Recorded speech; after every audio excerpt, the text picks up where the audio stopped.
avanti. Iyon, Via davanti, via davanti, via davanti, via davanti. Sorry, I have to go. Thank you. Good luck, Alex. Why is a city with barely 2,000 Filipino residents producing crowds that look like 250,000 people showed up? And why are the people who cover tennis for a living the ones who look the most shaken by it? Why does the tournament's 17th seed, a player with a losing record against both of her possible second-round opponents, have fans camping outside a practice court before she's hit a single ball? And why does one of the most respected doubles legends in the sport keep bringing up her name like she's watching something she can't fully explain yet? Something strange is unfolding in Mason, Ohio, and by the end of this, you're going to understand exactly why it doesn't add up on paper, and exactly why that's the whole point. Picture the Lindner Family Tennis Center on a morning that should be quiet. Cincinnati, in tennis terms, is the calm before the storm, the last stop before New York. The tournament players use to sharpen their game in relative peace before the chaos of the US Open swallows them whole. Except this year there is no peace. There are lines forming before the gates even open. There are people pressed against the fencing around the practice courts, phones raised, waiting for a glimpse of a woman who hasn't even started her tournament yet. And here's where it stops making sense. The story everyone assumes explains this doesn't. Because normally, when a WTA event lights up like this, there's a simple reason. A huge local community, a country with a massive diaspora in that exact city, showing up to support one of their own, the way people always have in sports, flags, chants. The pride of seeing someone who looks like you or shares your roots compete on a big stage. Toronto had that. Toronto is home to over 270,000 Filipinos, one of the largest Filipino communities anywhere outside the Philippines. And when Alex played there, it made total sense that the arena felt like a home game. But Cincinnati doesn't have that built-in army. The Filipino population here sits somewhere between 1,100 and 2,000 people.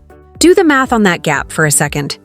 Toronto's community was roughly 250 times larger, and yet the energy right now, according to people who were physically there in both cities, feels almost identical. That's not a small discrepancy. That's the kind of number that should make this impossible. And it's exactly why insiders inside the sport are stunned, because they've spent years learning what normal crowd behavior looks like, and this isn't normal. This is something else entirely. So let's rewind, because to understand why Cincinnati is losing its mind over a player it barely has a demographic reason to support, you need to understand what happened before she ever set foot in Ohio. And it starts with a comeback that shouldn't have happened at all. A few weeks earlier, in the middle of a physically brutal, emotionally exhausting summer swing, Alex won her very first WTA Tour title in Washington, D.C., at a tournament most casual fans wouldn't even circle on a calendar. It wasn't supposed to be her moment. And yet somewhere in that tournament, something shifted. A dramatic, from-behind title run that ended with her breaking down in tears in a post-match interview after beating a former defending Wimbledon champion. A moment so raw it stopped being a tennis clip and became something people who don't even follow tennis started sharing. That's the first domino. Then came Toronto. And this is where things start to feel less like a rising player having a good month, and more like the beginning of a phenomenon nobody had fully clocked yet. She made it to the fourth round of the National Bank Open. And the crowd behavior there was so intense that Alex herself went on Instagram afterward and described the feeling as being inside a barangay. Back home, using the Filipino word for neighborhood, comparing the noise and chaos inside a 12,500-seat arena to the electric, packed gym atmosphere of a community basketball league final. Think about the weight of that comparison. She wasn't describing a polite, supportive tennis crowd clapping between points. She was describing something closer to a hometown celebration, transplanted into a country thousands of miles from where she grew up. And here's the detail that should stop you in your tracks. Even her opponents started noticing it out loud. After beating her in that Toronto match, a former world number 4 turned to the stands afterward and admitted, in her own words, that most of the crowd had clearly been rooting for Alex, and thanked them anyway for how incredible the atmosphere had been. Sit with that for a second. A player who had just won her match still felt the need to acknowledge that the crowd overwhelmingly belonged to the woman she'd beaten. That's not normal tournament energy. That's something closer to gravity, a pull strong enough that it bends the room even when she loses. So now you understand why Cincinnati should have been the quiet chapter, the palate cleanser, the tournament where, statistically, none of that swirling emotional intensity should follow her, because the local numbers simply aren't there to sustain it. And yet it followed her anyway. Which brings us to Renee Stubbs, a name that carries real weight in this sport, someone who has seen decades of players come and go, seen manufactured hype collapse under its own weight more times than she can count. And when Stubbs starts talking about Alex, she doesn't talk about her like a flash in the pan. She frames Cincinnati as the next test, a chance to prove that Washington and Toronto weren't a lucky, unrepeatable streak, but the start of something that's actually sustainable. And then she says the part that should really make you pause, that whether or not Alex goes deep in this tournament, more people are already talking about her than ever before, and that people inside the sport genuinely believe she has the potential to pull an entirely new generation of fans into tennis. That is not a small thing to say. That's not casual praise. That's someone with decades of credibility looking at a still developing story and staking her reputation on the idea that this is bigger than one hot month. But here's where the story takes a sharp, uncomfortable turn, because all of this adoration, all of this crowd energy building around her, is arriving directly ahead of a match that could end her tournament before it even really begins. Alex enters as the 17th seed, which earns her a bye straight into the second round. Waiting there is one of two players, Poland's Magda Linette, or Romania's Elena Gabriela Rus.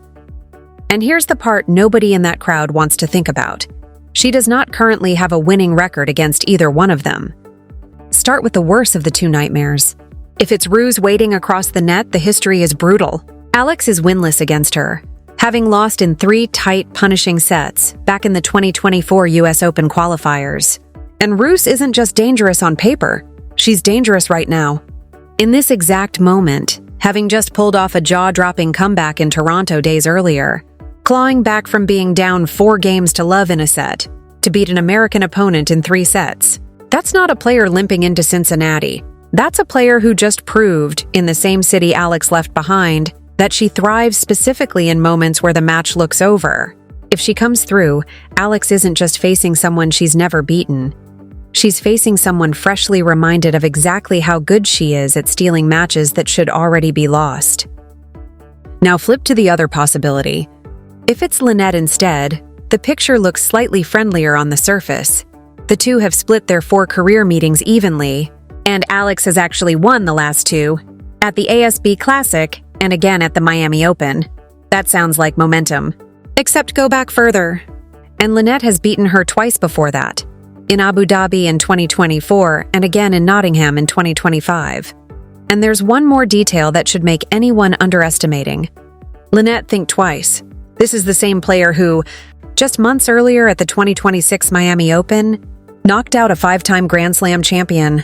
That's not a name you dismiss as a routine second-round formality. That's a 34-year-old veteran who has already shown this year exactly what she's capable of when the moment is right. So here's the tension sitting underneath every single person camping outside that practice court. They are not showing up because the result feels safe. They are showing up despite knowing, on paper, that this match could end in heartbreak. And that changes everything about how you should read this crowd.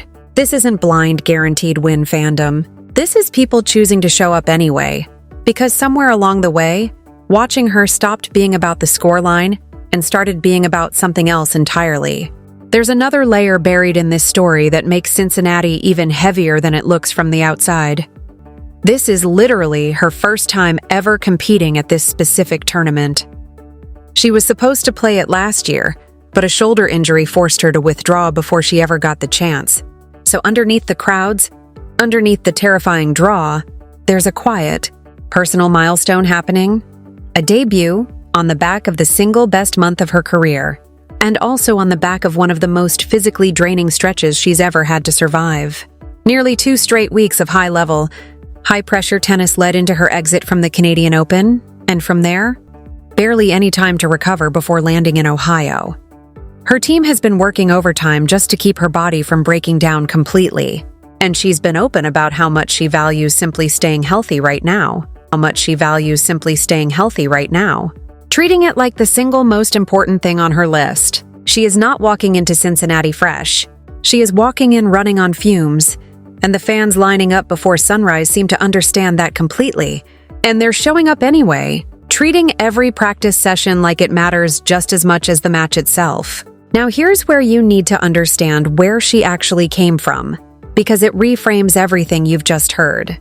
This is a woman who grew up training on courts with cracks running through the surface, gaps in the net, no fencing to stop a stray ball from rolling into the street. In a country with almost no infrastructure for producing professional tennis players, let alone one who could compete at this level. That's not a polished academy origin story. That's raw. That's the kind of beginning that, when it eventually breaks through, tends to create the most loyal, most emotionally invested fan bases in all of sports. Because people aren't just watching a talented athlete. They're watching someone climb out of almost nothing in real time, and they feel like they're part of it. And when reporters have asked her about the crowds that have turned every North American stop into something resembling a home match, she keeps circling back to the same idea, that the support isn't really about her individually, that it belongs to something bigger, and that it keeps growing right alongside her, city after city. That kind of framing matters more than people realize. A player who pushes the spotlight outward instead of hoarding it tends to build the kind of relationship with an audience that doesn't fade. The kind that multiplies instead of leveling off. So now zoom all the way out, because here's the piece that should really unsettle you if you think about it for more than a few seconds. Tennis fandom has always been built on proximity. Historically, if a player draws a massive crowd in a foreign city, it's because that city has a large population from the player's home country. Decades of infrastructure, local federations selling tickets specifically to that community, generations of families who show up every single year because that's simply what their community does. Alex doesn't have any of that in Cincinnati. She has no decades of built infrastructure. She has months. A handful of months of results. One viral, tearful interview, one dramatic comeback title, one electric night in Toronto. And somehow that alone has been enough to generate a crowd that mirrors a city with 250 times the built-in fan base. That's not a fan base she inherited. That's one she is actively building, in real time, one tournament at a time, in front of everyone. And if you're wondering why that distinction matters so much, here it is. Community-driven support is powerful, but it's geographically limited by definition. It only shows up where the community already lives. Crossover fandom doesn't work that way. It follows the person, not the population. It shows up in cities with almost no built-in connection to her at all, purely because people have decided they're fans of her specifically. The same way people around the world became fans of superstar athletes with no personal tie to their home country whatsoever. And once a player crosses that line, the ceiling on how far this can travel basically disappears. Which brings us to the part of this story that should make everything you've just heard feel like a warm-up act. New York is next. The US Open is coming in a matter of weeks, and New York is home to one of the largest, most passionate Filipino communities anywhere in the United States. A community that dwarfs what she experienced in Toronto, let alone the tiny population currently packing itself into Cincinnati. If a city with barely 2,000 Filipino residents is already producing scenes that stun tour veterans, you have to ask yourself what happens when she walks onto a court in front of a community measured not in the thousands, but in the hundreds of thousands, fully mobilized, fully aware of exactly what they're watching. Cincinnati might not even be the peak of this story. It might just be the preview. And there's one more thing worth sitting with before any of this plays out. Crowd energy isn't just emotional noise.